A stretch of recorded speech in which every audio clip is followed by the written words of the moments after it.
and inspired and out on your way by 1 o'clock. So it's going to be a power hour.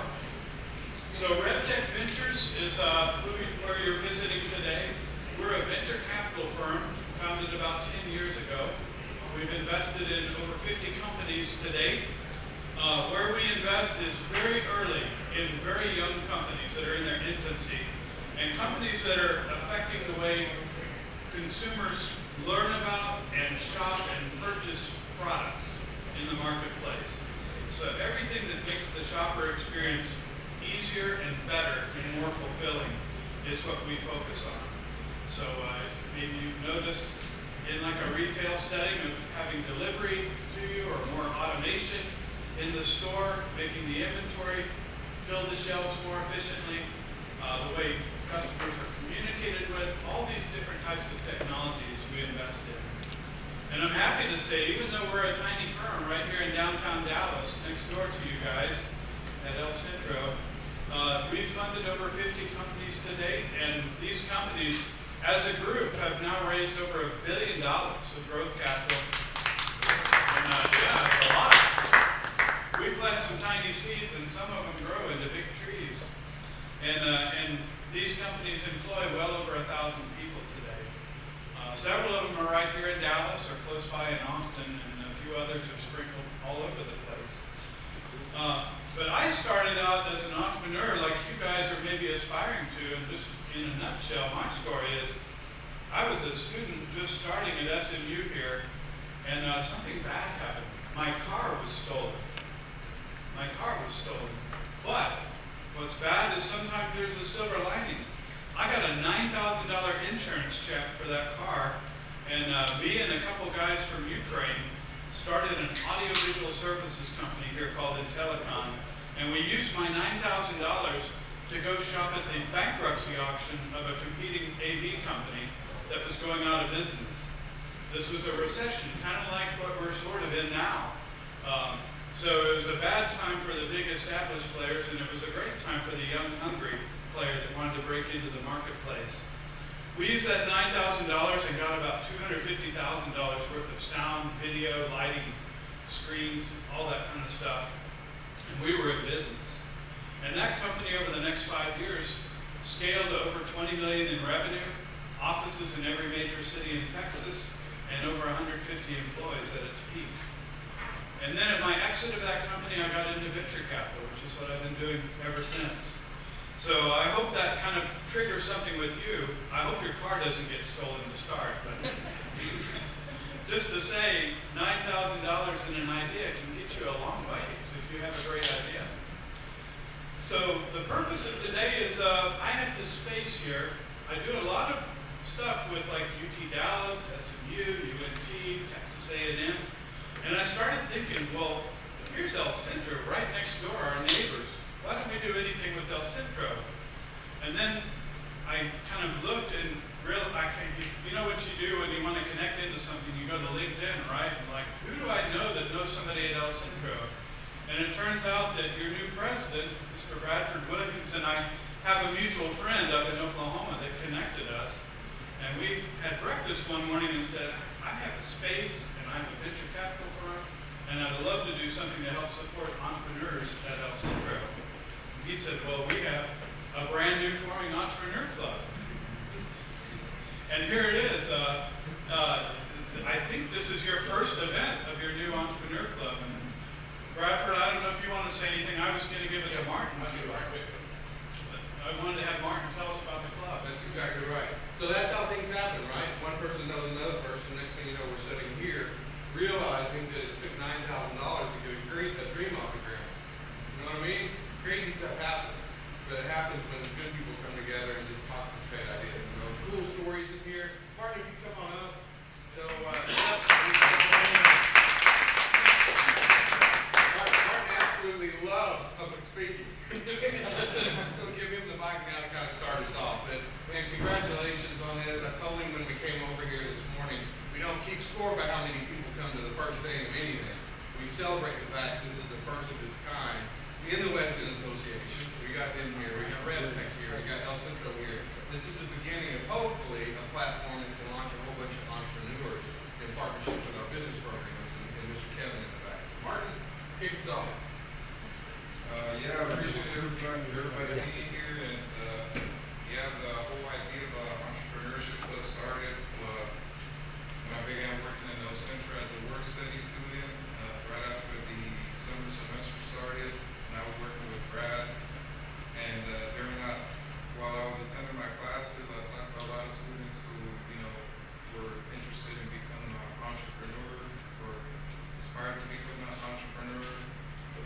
realized that, there's a lot of students who are interested in becoming entrepreneurs, and then also realized that the challenges that they usually face is for them to connect with people from already experienced entrepreneurs and get connected with mentors.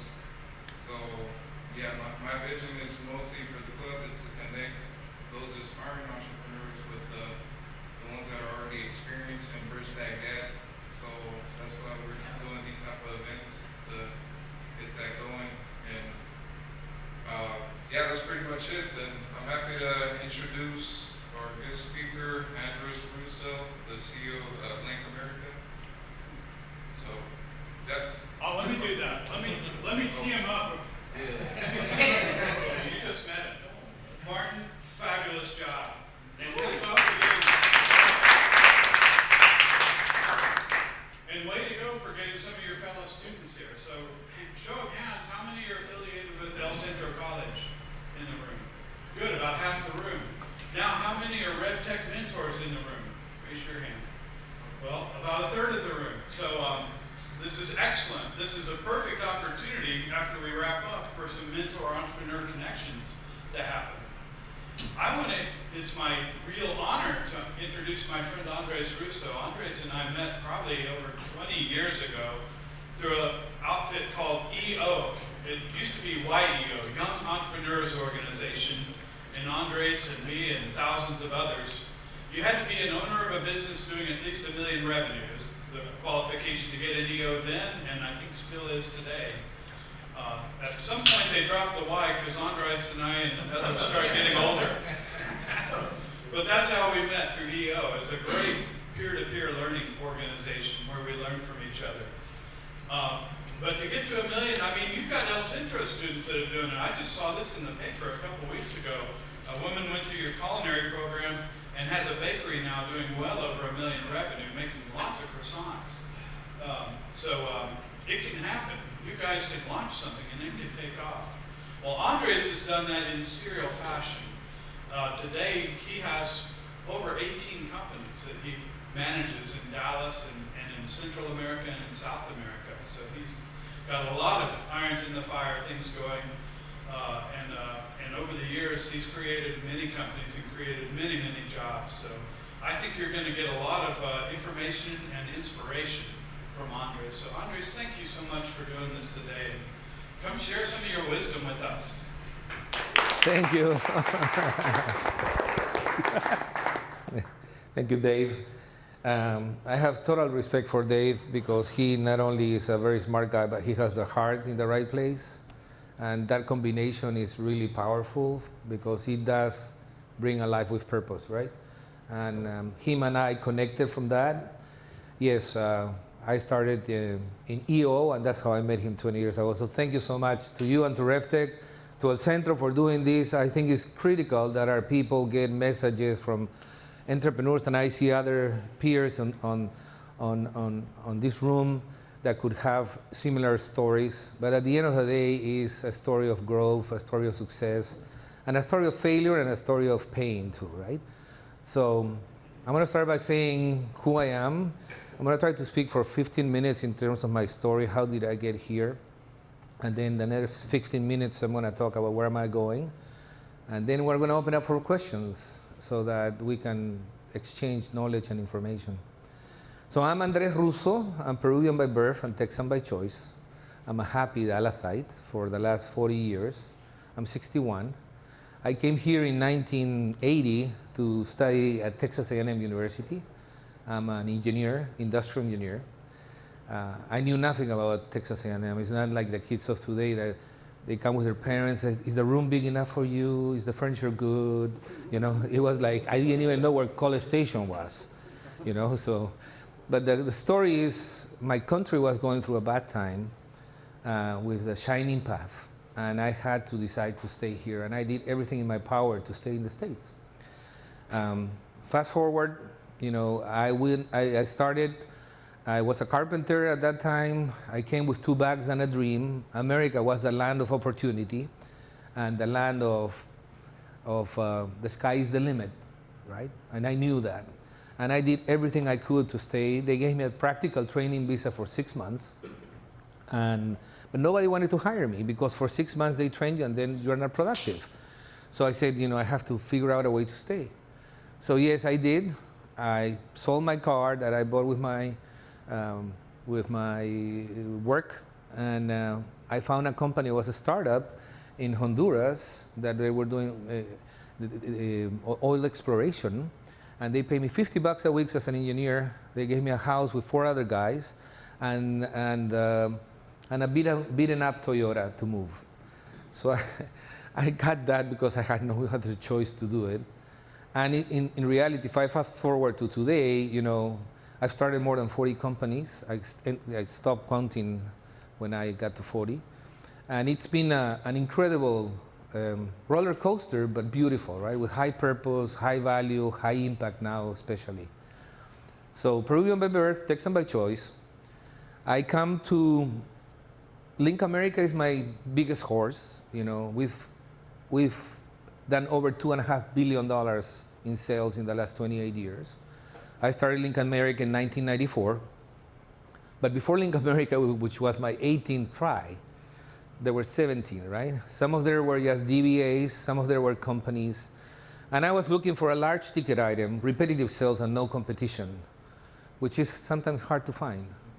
I got into real estate because it's a large ticket item, but it's not repetitive sales, and there is lots of competition, so it didn't work too well. But I still hold my license because I've done a lot of investment on real estate and technology. Then I found telecom. And at that time, telecom was going through a transition, like now. We were going from analog, we were going to digital. And I found an opportunity to get into class 4, class 5 switches, big ticket item, repetitive sales, no competition, with high barriers of entry for people to do. So my competition was the manufacturer on the repair side. And we took, so LinkAmerica starts in 1994, and we go, for the first 7 years, I call them the first 7 years of fat cows. It was easy to make money for me because I was buying these switches for $10,000 a switch with 1,500 circuit boards, and then selling 4 cards for $20,000, CPUs. I mean, because instead of repairing them, the cost of an 8 meg memory board was costing $10,000 a piece, just on repairs. So now I buy the switch, and then suddenly, I can sell all of these. So it was like a scrapyard kind of guy, right? I will buy cheap and then sell it in parts and make a lot of money. So in 1994, I started with that. I built a company. I got into buildings, and it was easy to make money. I wasn't looking at my cost structure. I was just selling stuff, and then I said, no, to sell it, I need to test it. So I need to build labs. I need to build a lab where I can plug in the class 4 switch with 48 volts in electric. And so I built all these labs with all these switches so that I could test that and make sure 99% that when it goes to the customer, it's fully tested, it works 100%. And we were very successful. So from there we started doing more innovation, and we knew that the high volume items were line cards and T1s at that time. T1 is a 1.544 megabit, which is nothing now, right? But that was like the ultimate, and they would buy thousands. So I came up with my own T1. The repair for them was like $1,100 to repair one, and I re-engineered one from Siemens, and I even put 2 fuses there, that if something breaks, the fuse blows, and you can just change the fuse, and it worked perfect. But the market changed. The market changed. What made me get there suddenly was, I was the best one in repairs of Siemens Stromberg Carlson in the world, in the States, but nobody was buying it. So I saw that I had to change. I had to change and change fast, because otherwise I was going to get stuck. So I went to Siemens, and we had kind of love-hate relationship, and I bought a company from them called the Digital Loop Carrier 914s that had manufacturing too. So I buy 2 acres of land in Rolette, build a huge building, 35,000 square feet with manufacturing. I have another facility with 20,000 square feet, and we start with 100 people, start manufacturing all this. We go from 0 in 1994 to 2001 at 12 million in sales. So it was a fast growth. And I call those 7 years the fat cows year because it was easy to make money. It was fat cow for me. 2001 comes, and then we have March of 2001 for some of us that are old enough. It was the dot-com bust. It was horrible.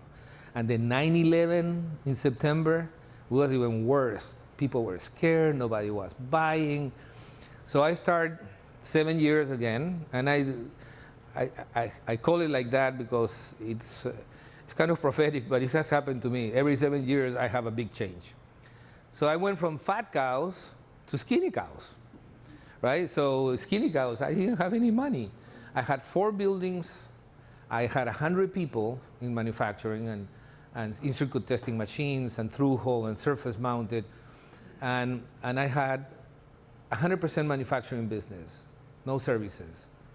And at that time, in those 7 years, I go from 12 million in sales to 7 million to 5 million to 3 million to 2 million to 3 million to 2 million in 2007. I'm 3 million in debt. I have to sell all the other buildings. The bank takes the cross-collateralized and put it against my note of my big building. So I have to experience 7 months without paying myself, right? So that I can have 4 people to be surviving. One night I dream of, because I didn't know what to do, I dream of, and here my faith also has been kind of my sword and my shield, right? Because without faith, man, you cannot make it happen, right? Faith in the future is really power in today. So I dream this, what do I do with this humongous building, 35,000 square foot with 5 people? I mean, the electric bill was just like $2,000 a month. So I dream about I put numbers into all my offices. I had like 30 offices. And I put an advertisement, and I start leasing it to a real estate broker, to an insurance company, to Harris Communication, $3,000, $700, $500. And suddenly I'm paying for the whole thing, and surviving, right? Changing. And I think this talk, is important because I want to try to focus on the entrepreneurs, and we'll get more into the discussion I had with you. But the reality is in the past, people would love to talk about the IQ, the coefficients of intelligence. You have an IQ that is high. And then the EQ in 2000s. Now it's the AQ. And I don't know if anybody knows what the AQ is about. Well, AQ is the coefficient of adaptability. It doesn't matter how smart you are. It doesn't matter how emotional together you are and smart you are. What matters is adapting. Otherwise, you are a dinosaur, right? Adapting with alacrity. So change is constant. Either you're growing or you're dying. It's simple, right? And so in 2007, I say, hey, I am here with 3 million in debt, with one huge building. I haven't paid myself for 7 months. What do I do? So lots of praying, and I said, I want to sell my assets. So I go and find 2 companies, one in Dallas and one CTDI up north, to sell my assets. And they gave me an offer. I didn't want to make any money. I was just getting rid of people, that I had 30 people at that time, and getting rid of my debt. But the debt, so they come back and they say, I need 30% cut because your inventory is not good. And they were right. I close my eyes, I remember, and I say, hey, what do I do? And I said, yes, I take the 30 discount, but I have no money. So and if I don't have money and you don't pay what I owe the bank, I'm on workout, the bank is not going to allow you to take the equipment. I said, would you lend me the money? And the guy says, yeah, I'll lend you the money. I said, but give me some collateral. I said, I have nothing, I'm broke. He says, no, give me 25% of your company. And I close my eyes and I pray to God. I say, okay, I'll give you 25%, but give me a year and I'll buy it back with no interest. And he says, okay, we shake hands. He lends me the money. I give him 25% of my company. And here I am wiping out 3 million in debt and trying to reinvent myself, which is, I've done this like 7 times, reinventing myself, completely change of direction. So here we are, 2007, at the end of my skinny I'm invoicing $2 million. I sell this. I had a building with 20,000 square foot full of switches that I bought.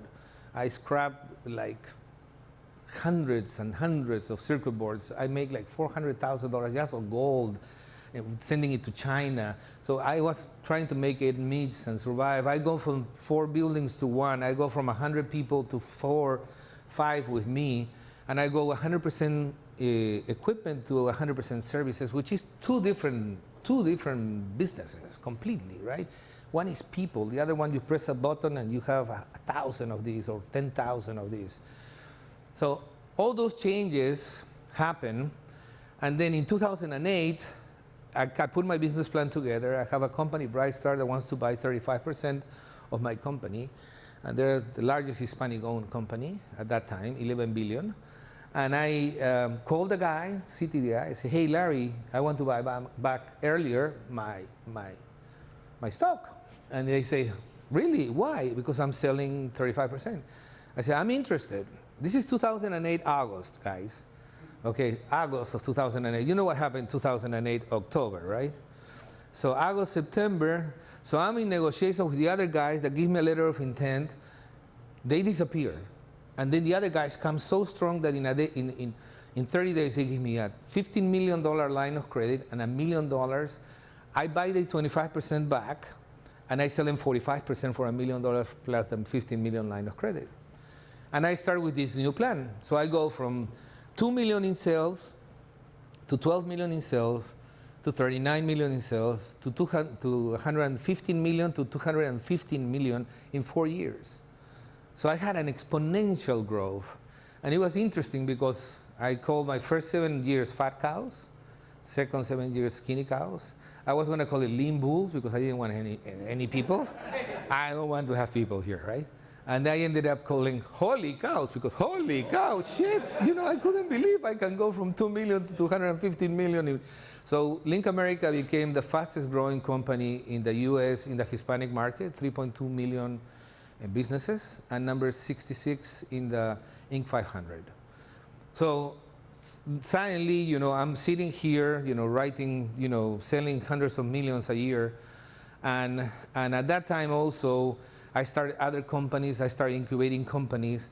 So I go into the holy cow years. We invoice a tremendous amount of money. We were in logistics, we were in managed services. But all of the stuff that we started in 2015. So it's 2008 to 2015 is the holy cows. In 2015, we start another 7 years, which I call the purposeful cows, cows with a purpose, right? Because I start getting out that it's not all about making money. It's really about improving the human condition. It's improving the people you touch. You don't have to go to Africa to help others. You can go to El Centro, you can go to South Dallas, and really help others and mentor and do many things to improve their condition, which improves the human condition, right? And we all can do it. We all have something to give. We're all giants. It's just that sometimes we don't see us as giants. So anyway, so I start in 2015, I started the purpose cow. And the interesting thing is that ended in 2022, August 8th, a week and a half ago, 2 weeks ago. So I'm writing a book now about my story and the message that I think the world needs and humanity needs. And these last years, especially with COVID, I know COVID hit us all. We've never seen in my lifetime, in the last century, the impact of COVID, that in 3 months it changed the way you live, the change you travel, the change you move, everything. And that's global, right? But the good news, the news also is that we all, each of us, have had our own COVID, our own change in our own globe, in our own ecosystem, and it's been hard on us. During that time, lots of things have happened. I lost a contract that was huge during COVID times, totally unexpected. We were hitting all the marks of $130 million with a large telecom company. And that brought our sales down to 13 million. So that was 2 years ago. So it was interesting because I'd rather be a $50 million company with 30% gross margin than a $200 million company with 2% gross margin, right? I'd rather do that much better. So right now, and it's interesting because in my case, I'm a Capricorn, so when things get bad, I buckle down and I go after it, right? And 2 years ago, we had the COVID, then we had the storm, 4 buildings of mine were underwater. Then we had, I bought my partners finally. Then we had issues with a company that I started on artificial intelligence that was growing tremendously, that they kicked me out of being the chairman because my CEO wanted to buy a small plane with a small bathroom for $5 million. And I told him no. And I'm in a big lawsuit with the guy now because I didn't allow that to happen. But I had all these storms, right? But what is the life of an entrepreneur, guys, is not easy. Life is not easy. It's a narrow path, but it's a virtuous path if you choose it to be virtuous. And my experience has been that it has tremendous benefits, not only for you, but for the people you touch. Right now, we have, like he was saying, we have 14 operating companies in Latin America, in Peru, Colombia, all of Central America, Panama, Costa Rica, and Colombia. We have big centers in Colombia. We have about 350 people in Colombia. We have about 200 people in Costa Rica. And we have in every country of Central America an office. And we have multiple companies. Some of them are carriers, some of them are BPOs. We have centers of excellence. We do managed services. The whole concept was a nearshore concept. Instead of offshore to India, nearshore to me. You can go from here to Costa Rica in 3.5 hours, like you go to Miami, like you go to Chicago, like you go to California. So we have grown tremendously. And during these times when we had the challenges of losing that huge contract, the interesting thing is that we had 300 people, only 2 lost their jobs. Why? Because I couldn't repurpose them. My commitment has always been to my people. And why? Because we're a triple bottom line company.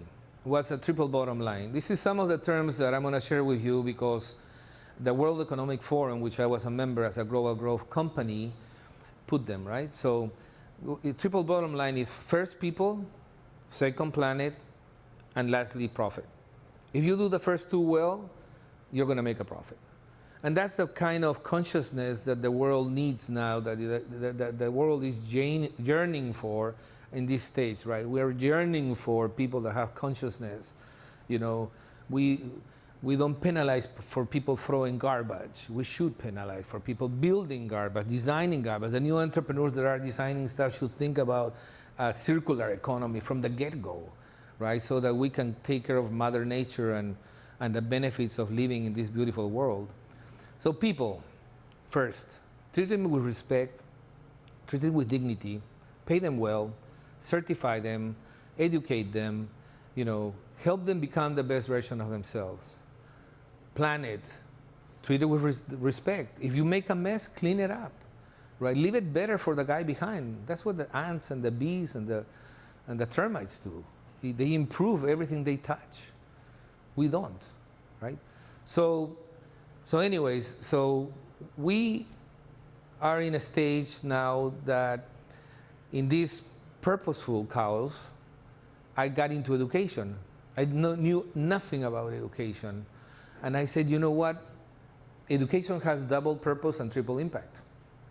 And I would love to make an impact because I really think that education needs disruption. Why? Because I see a lot of people in Latin America, even here, that spend 4 years or 5 years of schooling, spend thousands of dollars and they get into debt, and then they don't have a job. They are a waiter, they're a bartender, and that's pathetic, guys. That's really bad. So in Latin America, it's even worse because there's no jobs.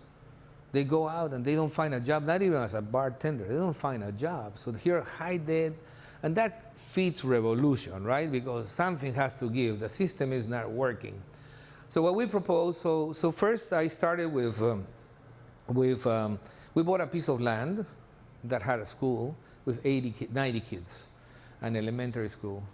And we didn't have the heart to tear it down. We didn't have the heart.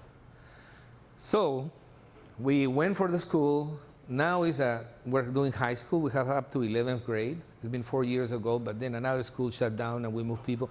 We have 320 kids, and we do basically 3 things. One is STEM education, and this is middle-low class, middle-low class, not a lot of money. STEM education, we do entrepreneurship, but not from the standpoint of becoming an Andres Ruzo, some of the serial entrepreneurs that we have here, is get up off your ass and do something, right? Make a change in your life. Take action. If the bull is coming, grab the horns, right? Teaching from young kids that if they don't want something and they want to change, they have to speak up. And then mindfulness, not from the standpoint of doing Zen classes and all that stuff, but mindfulness to be here, to be present, which is something that we really need. And it's a gift to be present, right? So you're not on, I don't see, thanks to God, nobody on your phones, but you see that all the time, even when people are having dinners and lunches and, everybody's in their own world, right? And it's disconnected from the present, which is our gift. So those 3 things, and this school is doing really well now. Then I said, you know what, we can make an impact. Education has double purpose and triple impact. And then I said, we should go for a university. I'm just checking my time, so to make sure I give you guys the message. Okay. Oops, I didn't start it. So we invested in Universidad Creativa. University is a design school, and we have about 1,800 students, and we have about 1,000 that do architecture, landscaping, internal, external, 4-year degrees, engineering, and other stuff. But what I'm most excited about the Universidad Creativa is that this design university, we have about 60 classes on design, and they are all courses that are certification courses, right? So it's 30 days, 60 days, 90 days, 180, 9 months, and so on. And you come out with a certificate on a skill set that has high demand. So one of the litmus tests that we're doing where we're changing the way we're teaching is we find demand. And there's tremendous demand in the US in many areas. For example, we created a BIM class. Do you guys know what BIM is?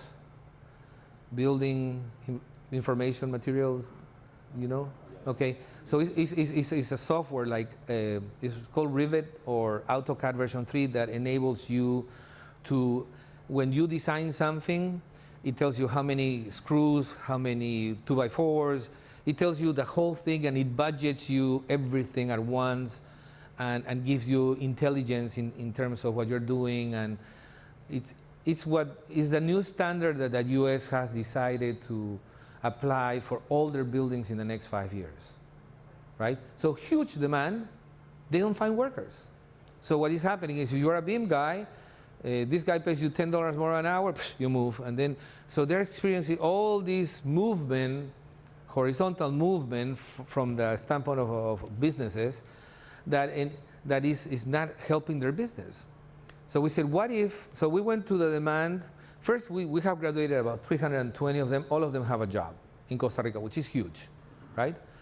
Then we said, okay, let's find companies that are in that business, that have centers in Vietnam and other places, and move on to try to figure out a way to say, hey, I'm going to do a certification just for you, and you tell me the skill sets and the profiles you need me to build, and then we can offer them a job to work for you once they're certified and graduate according to your standards. So we have 2 of those right now in motion, because I ended up buying 100% of the university about 3 months ago, and it's proven to be super successful. Why? Because the digital economy, work is a function, work is not a place, right? And if you want to help with immigration, you don't need to get Costa Ricans coming here to work, because then they have to pay insurance and cars and all the stuff. We need them down there exporting their minds. So we have a platform that does that in place. That's what I've been building for the last 15 years. Now we don't have the seeder. Now with the university, we have the seeder that can build those particular skill sets, traits, abilities that are highly in demand by the market, Google Cloud, Salesforce, and you can take classes from anywhere or everywhere.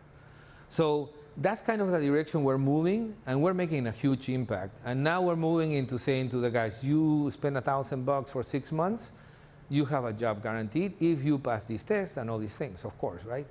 But you have a job guaranteed with us. So we have tremendous amount of demand on that side. And this is what I'm trying to create, which is a virtuous environment where everybody wins, right? The kid wins, he gets a good education, upward mobility. The company wins, upward mobility. The university wins, upward mobility. The teachers win, upward mobility. Everybody wins. We have to change that mindset so that we can inspire the leaders of the future, especially the young entrepreneurs like you that are trying to make a change, right? I mean, you were talking to me about your father and his business and how you have helped him create a website and how things are improving. That's what we need, We need people that think about improving the human condition, all of us, not only myself.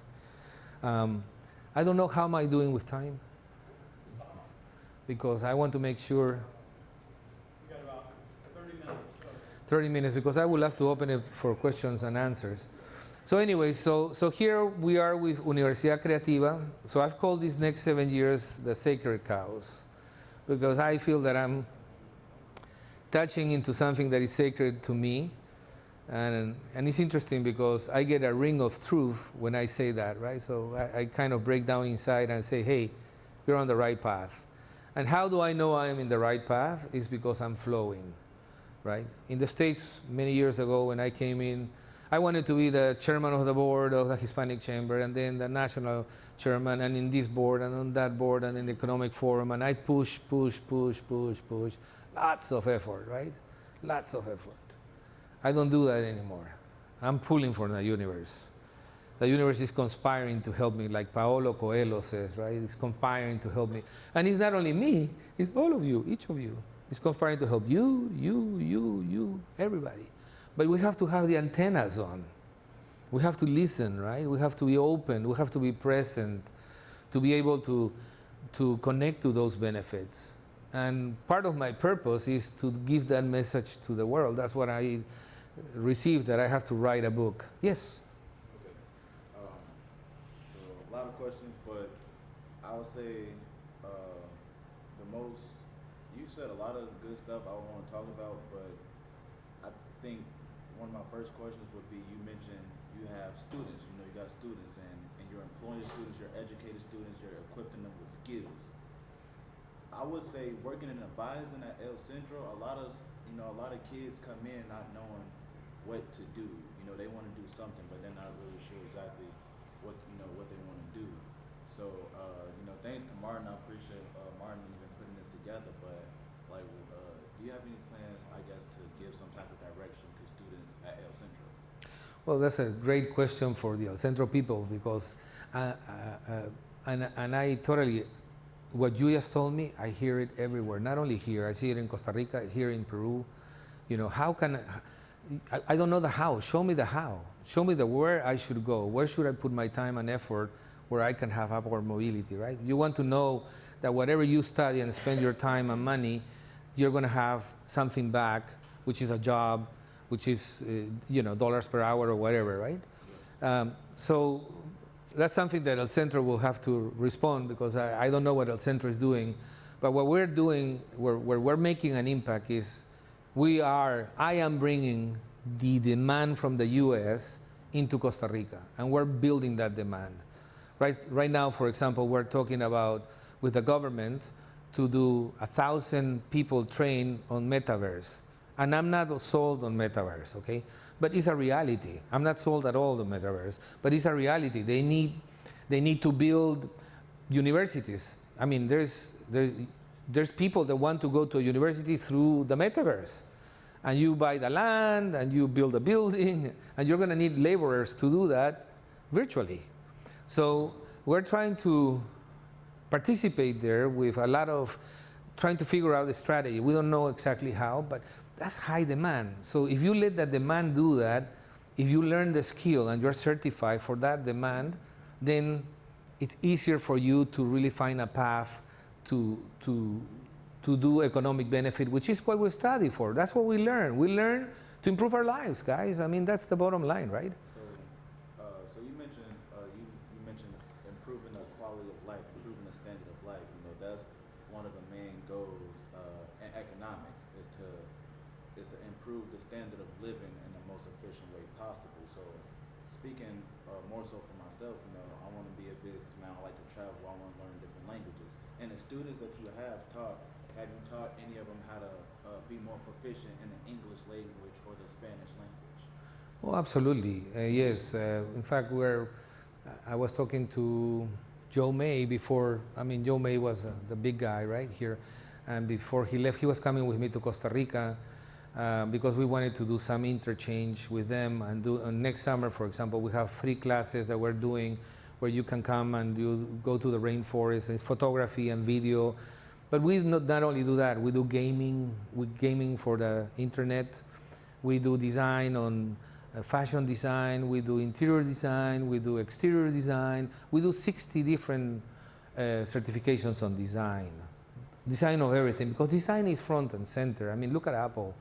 Everything that Apple did is amazing because they thought about it and they designed it, right? From the get-go, for the user experience. They were incredibly, and that's why we're so happy with Apple phones. But yes, I mean, I don't know what El Centro is doing. I would love to talk to them because I think we have a problem. We have a challenge more than a problem. We have a challenge to try to guide guys like you. I'm not saying all of you guys are going to be entrepreneurs. You know, entrepreneurship is difficult, very difficult, but it's very rewarding. But to improve your upward mobility, absolutely. I really believe that what you're learning now and you're paying for should give you benefits. And if you go for 4 or 5 years, to me, it's too long of a time. To me, in 5 years, the technology that I started when I was the best Siemens, the Stromberg Carlson manufacturer and repair guy, and suddenly, who cares? The technology is gone. Scrap it. And I had to just scrap $10,000 cards, like saying, oh my God, I could have sold this for $10,000. Ciao, ciao, goodbye. Thank you for being with me. Hundreds of them. I mean, this is what I was saying about change, adaptability, right? You have to be adaptable. And it's not a handout either, right? You're going to have to go seek it. You're going to have to go find it. You're going to have to go figure it out. But the good news is we have platforms like RevTech or Centro or La Universidad Creativa. There are guys that are trying to figure out, hey, how can we improve the human condition and how can we guide this next generation? I'm betting on you guys. I don't have to work anymore, to be candid with you. I had a heart operation 4 years ago. To me, it was an aha moment because I said, well, it's time for me to retire. But then I realized that the most impact in the world of the decade of most impact, and I don't know if you guys know this, I read an article. Guess what decade of most impact you have in your lifetime? 60 to 70. And then 70 to 80, and then 50 to 60. Why? Because at my age, you're financially independent, you have all the experience, you've been sued 20 times, you've started companies that are super successful and not successful. I mean, you've seen it all. And you have the contacts and the connections. So I said, shit, if I go out, that's not a purpose-driven life, right? I got to stay. So,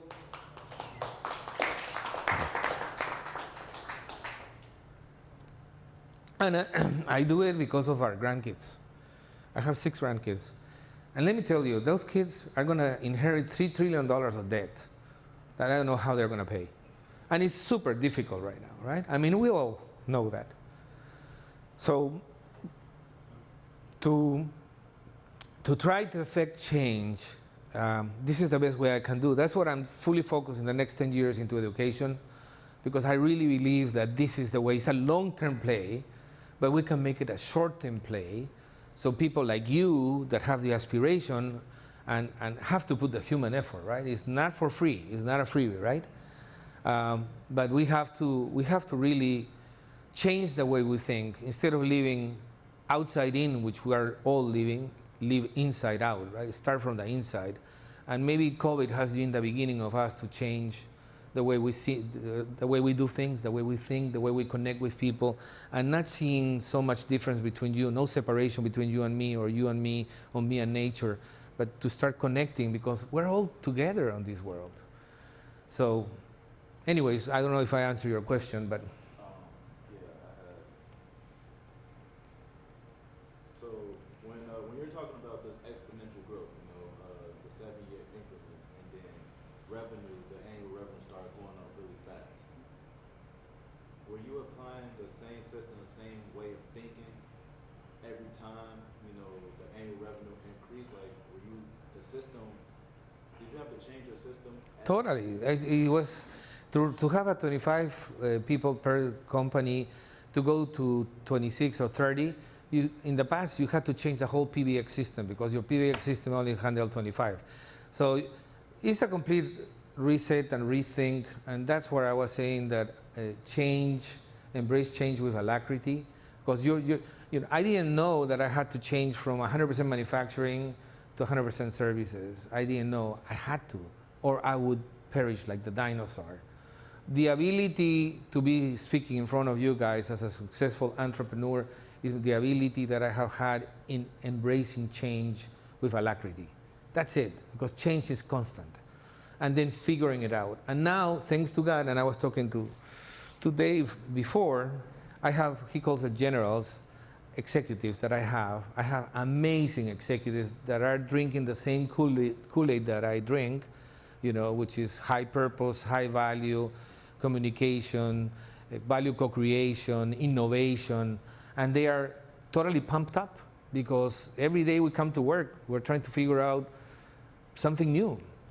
This 2 years ago, when we had the storms and all these things that happened to us, we've changed the company. We're becoming a SaaS company. We're doing equipment as a service, we're doing software as a service, and we're becoming to be successful. It's a long sales cycle. It's taken us 2 years of investment. Thanks to God, I had the money to do it, but we're doing fantastic.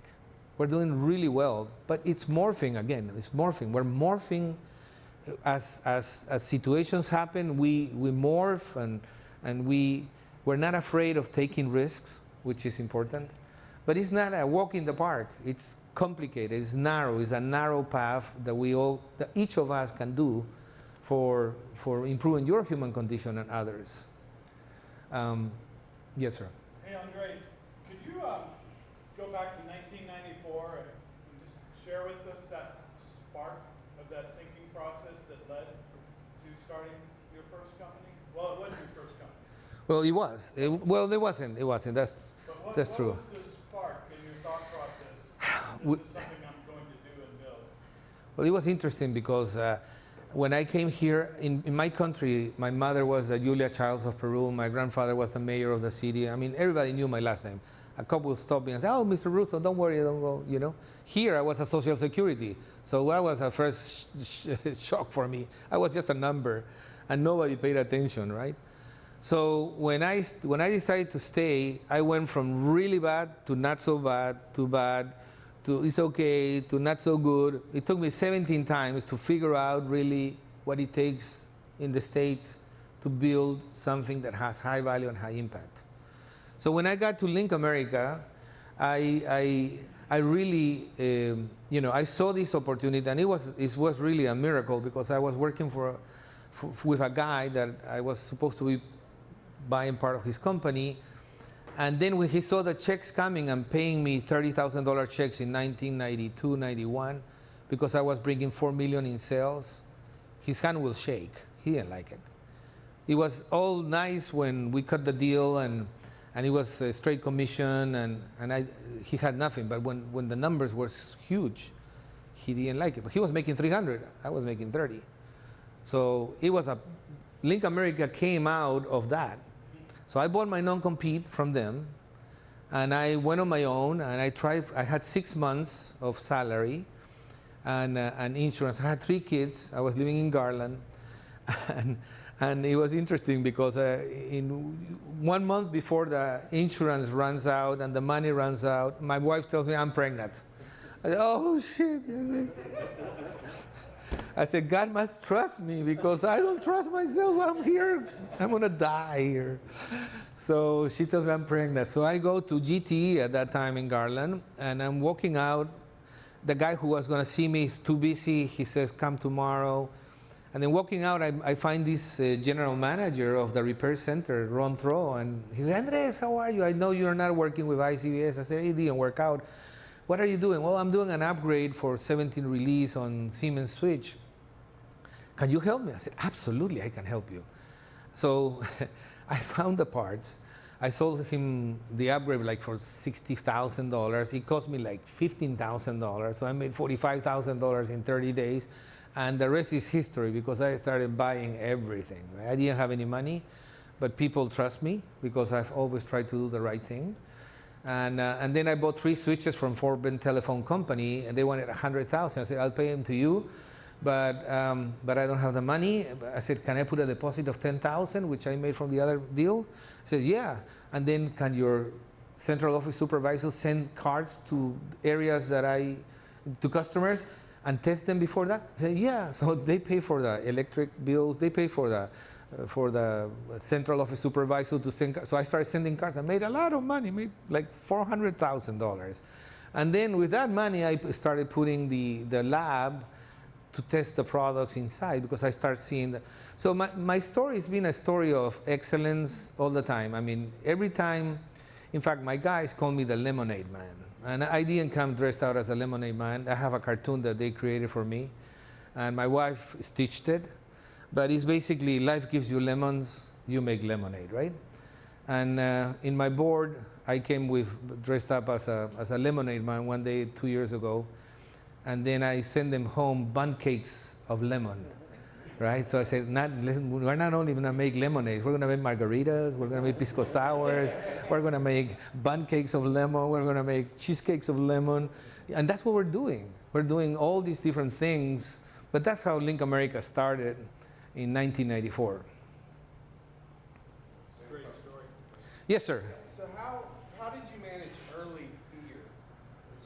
Being afraid of new things, big things, new things. Yeah, no, I give a big, because I remember. Yeah. I remember. Let me tell you, at one time when I had Southern Brokers International, and my partner, which I thought he knew everything, and he was 60, it was a disaster. And at the end, we were decaying. And I was afraid of tomorrow. I was afraid. And then I realized one day that, you know what? We have to fear itself, because you're not going to die. I mean, tomorrow is going to be a new sun. You have to just stand up and figure out what to do. But there's a good story that you just remind me. So I will wake up at night, guys. Being an entrepreneur is hard. I will wake up at night, cold sweat and hot sweat. I don't know that's pure fear, right? Pure fear. I will wake up like sweating, and then it was cold and it was sweating. I said, what the heck is happening to me? I'm having these fear attacks. That's what I had. So one night I say, you know what? In the name of Jesus, I put a name to the fear. And I imagine this ugly, ugly woman with things in her face and scars and things. And I call her name, and I start telling, in the name of Jesus, in the name of God, you disappear. I don't believe in you. You're not part of my life. Lucila, I call it. Lucila, get out of my life, you know. And my wife wakes up and says, who is Lucila? Who's Lucila? That was fear itself. It hasn't come back. It's been 35 years ago. It hasn't come back. It hasn't come back. But this is real. I mean, fear is real because this is part of our humanity, right? Is either you fight, you flight, or you freeze. I call it the third one because I think you can freeze too. There are some people like stay there and the car is coming and they don't jump. They just you cannot freeze. Sometimes you can have to fight. Sometimes you have to fly. But fear for me is a motivator, and it's interesting because I see that in my people, but this is where the faith part and my shield and my sword comes. That has been my strength in the bad times, right? Faith in the future is power in the present. You have to really, if you really work hard and you really work smart and you really work right, things will happen. You will find the right people. You will come, I mean, you're going to go through a lot of the valley of shadows, right? You're going to cross the river and piranhas are going to be biting on you, and then alligators and all kind of things are going to be after you. But now that's what I'm trying to do. I'm incubating 9 companies. I have found CEOs in Latin America that are world-class CEOs that don't have a platform here, that don't have, they have small companies, $1 million, $2 million, and part of my purpose is to try to build a bridge. The LinkAmerica is building bridges. That's our logos. It's 3 bridges. So what we're trying to do is build a bridge, not to make it easier for them, but to avoid all the stuff that I had to go through when I had 2 bags and a dream and no contacts and no platform and no money and nothing, right? It's really, really, really hard. I mean, so if I can build this bridge to these guys and land them into the States and utilize my platform for sales and marketing to try to drive some of their world-class products, then they have a shot at really becoming very successful in what they do. So that's kind of what I'm doing now. So we've incubated about 14 companies. We've sold about 5. The last one that we sold it to a company, Creative Drive in New York. It was a digital marketing company with 200 people. And then they sold it to Accenture. So the Costa Rica operation was sold with 7 different operations in Argentina and Filipina. And now it's Accenture Digital Marketing. So we have to think big. You have to think global, but you have to act local. Right? You have to really be focused on what you do. Somebody had a question? I had a question. Can you speak up, please? Yeah, I'm sorry. I had a question. Also want a chance to network with some of the other people here. But one of the questions, you said being an entrepreneur. So being an entrepreneur is just one moving piece of the whole thing. You need manufacturers, you need producers, you got to find the market. You mentioned buying buildings and losing buildings. Like, how did the people around you help with that? Because I'm pretty sure some areas you didn't have any knowledge on. Like, as entrepreneurs, you're supposed to have, a good base knowledge on everything that you're doing, whether it be for the marketing, whether it be for the logistics, and whether it be for the manufacturing. So how did those people around you, your team? Well, I think it goes a little bit deeper than that. You have to know thyself. You have to know yourself. We don't know ourselves. And for me, it's been an exploration for the last 60 years. I think I'm in the right path, my right path, because I'm flowing with the universe, right? And I call the universe not to talk about God. It's simple to talk about universe because it's higher than us. But the reality is you have to be in touch with yourselves, in touch with your purpose. The Jewish people say that when you're born, God whispers in your ear your purpose, and then the devil listens, and he tries to do everything for you not to do it. So you have to find your purpose-driven life. You have to find your passion. And I was going to do something very quickly here because it reminded me, you reminded me of something that I wanted to leave you guys with. We use a lot of terms in our companies. All of our companies have the same value system, virtues, values, everything together. So I love Japan a lot, and Japanese are very, very thorough, very thankful, and they have a concept called ikigai. I don't know if you guys have heard of it. Okay, so it's very simple, and it's 3 circles, right? So this is the ikigai. Okay, so here is your gifts, your talents. Here is what the world needs, what humanity needs, what your country needs, what your community needs, what the needs that are around you, right? It could be global needs, it could be local needs. And here is what you can make money So if you are in Ikigai, when you're really enjoying your gifts and talents, applied to a purpose-driven mission in the world that helps improve the human condition, and at the same time you can make money. So this is where we want to keep our people in Latin America, in all the companies that we have, in Ikigai. So when you mention Ikigai, they all get it, because we have been talking, and it's more deeper than this, and you can go and check it out in the internet. It'll tell you a lot of stuff. But Ikigai is something really, really good to focus on, because if you can apply your talents and gifts and then find a way to make money on that, it's a virtuous cycle. You're going to be very happy, you're going to make happy the people around you, and at the same time you're going to be solving issues of humanity, which humanity needs.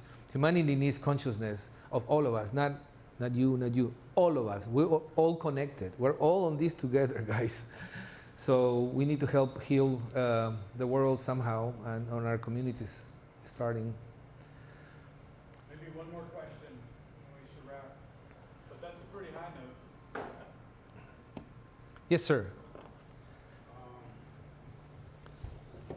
I'm on the verge of launching my e-commerce business. I put in the time, I read, tried to study. I came to a realization as much as I do that, experience is the best method of learning. Experience will teach me the most. Here. So my question to you is, what type of advice would you give to someone trying to get started in the e-commerce online business space? Wow, that's a good one. First, congratulations, but e-commerce could be very expensive. We started an e-commerce program, and now we call it Link Labs, and we're spending about $49,000 just to keep it on a monthly basis, and we have had no revenue. We're starting to receive revenue. It's taking us a year and a half to make it really sustainable with value-added products and services. But if you're starting from your own, from scratch, find demand. Look for a specific, very, very deep, something that, don't try to be a me too, because you have a lot of competition, right? I'm tired of new applications. There's so many new applications and there's tremendous amount of e-commerce. So if you can find a niche on the e-commerce that you can really focus on, that there's high demand, but people are not seeing. For example, right now we have a train company up north, like DART. They had an issue with their bearings on their wheels of the light trains. We've been working with them. It's taken us 16 months. We're going to do a pilot for about $500,000. 16 months to get a purchase order. So, I don't know if you have the bandwidth to stay that long, but if you can find a demand of something that is smaller and grow smaller, and then figure out, but it has to be super niche because it's very competitive, very competitive. The other way to do that is to work for someone on an e-commerce, and learn from them. In other words, let them pay you to learn on active life, and then you develop relationships, go into chambers of commerce, figure out ways. I mean, you're African American, I am Hispanic, black and brown is great. Right now, there's tremendous amount of money coming down the pike tremendous amount of money coming down the pike from the county to the city to the school districts. There's going to be billions of dollars. There's so much opportunity, more opportunity for us than ever, because all of that is going to come with a 25, 30, 35% minority owned, women owned, whatever, right? So be very specific. Follow the money, but find the demand. And the other piece is work with someone, and maybe you can utilize your situation to come up with, a situation that somebody says, hey, let's start a company together, and we'll give you the platform, and we'll go after these 30% of minority business that is required, right? I'm helping a company, an African American company. It's called Vet2Tech. He's a veteran. He works for me for 12 years, and he's the president, and he owns majority of the company. So we have black and brown. to try to address the opportunities that are coming down that pike. Mhm. Andres, thank you so much, sir. Thank you for giving of yourself, and we're so thrilled to be with you on the embarkation of your sacred cows, part of your journey. So thank you all for coming. Please stay for a few minutes, meet somebody, have a chat. You know, there are so many ideas out there. There are more ways to make money than there are people, for sure. What you have to do is be listening, because those ideas are out there, and you'll see it. It'll be some unmet need that you discover, and maybe you can address it. So, thank you all for being here. You are pioneers. Let's get a group picture in front of your sign. Good. Okay, we're going to come up for a group picture, but congrats on being pioneers. You come to the first Entrepreneur Club event